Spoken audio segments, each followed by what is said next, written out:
umagang kay ganda mga kaboy knuckles. So kanina duty na sana ako. Nakasalubong ko si Lola na nangangalakal ng karton para may pambili ng bigas. So binigyan natin siya ng bigas at dinagdagan na rin natin na may pang-ulam siya.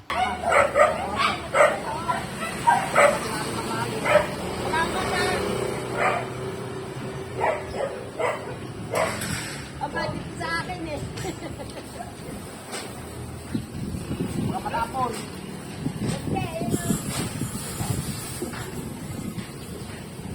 Nagsosolo ko muli kaya kayo.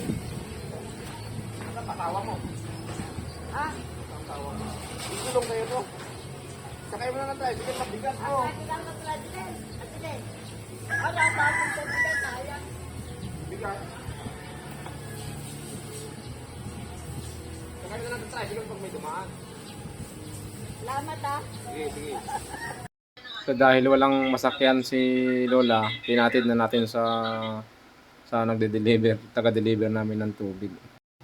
Sa junk shop para mabenta na yung kalakal niya na karton. So thank you mga kaboy knuckles.